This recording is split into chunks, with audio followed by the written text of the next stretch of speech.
গুন্ডা আনতে চাইলে গুন্ডা আনা যায়, অসুবিধা হয় না। আমি ভদ্রলোক নিয়ে এসেছি, ভদ্রলোক আসবেন, কমিশনে এসে শুনানি করবেন, রায় হবে, যেটা রায় হয় হবে। কিন্তু তারা যেহেতু গুন্ডা পান্ডা নিয়ে এসছে এবং আবল তাবল বকছে, কথা বলেই যাচ্ছে, আমি লাস্টে একটা কথা বলার জন্য দাঁড়িয়েছি, এবং যেটা 15 বছরে হয় নাই, সেটা আজকে হয়েছে। অলমোস্ট আমার গায়ে ধাক্কা দিয়ে আমাকে ফেলে দেওয়ার চেষ্টা হয়েছে। যেই বিএনপির নেতা কর্মীদের জন্য গত 15 বছর লড়াই করলাম, তারা আমাকে এখন ধাক্কা দেয়। তো ঠিক আছে, ধাক্কার বদলে তো ধাক্কা আসবেই, তাই না? সেটাই হয়েছে। নির্বাচনের আগে একটা সীমানা নিয়ে যদি এইরকম আচরণ আমরা দেখি নিজের দলের মধ্যে, হু নোজ নির্বাচনে কি হবে।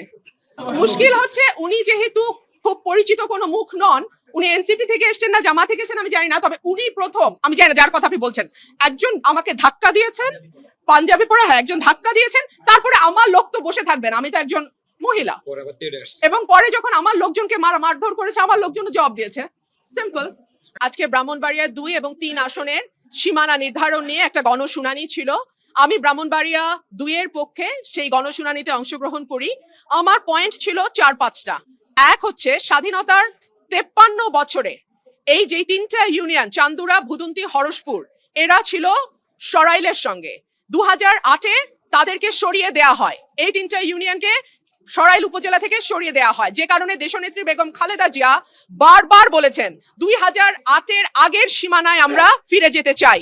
বিএনপির দাবি ছিল 2008-এর আগের সীমানায় ফিরে যাওয়া, এবং আমি আমার প্রথম আর্গুমেন্ট দিয়েছি যে যেহেতু দেশনেত্রী বেগম খালেদা জিয়া সব সময় বলেছেন যে 2008-এর আগের সীমানায় আমরা বিএনপি ফিরতে চাই, আমিও মনে করি 2008-এর আগে যে সীমানা ছিল সেইখানেই আমাদেরকে এখন ফিরে যাওয়া উচিত। মাঝখানে 15 বছর একটা ফ্যাসিস্ট সরকার ছিল, যারা তাদের নিজস্ব ভোট কারচুপির জন্য নিজস্ব সুবিধা অনুযায়ী সীমানা নির্ধারণ করেছে। সেই সীমানা আমরা মানি না।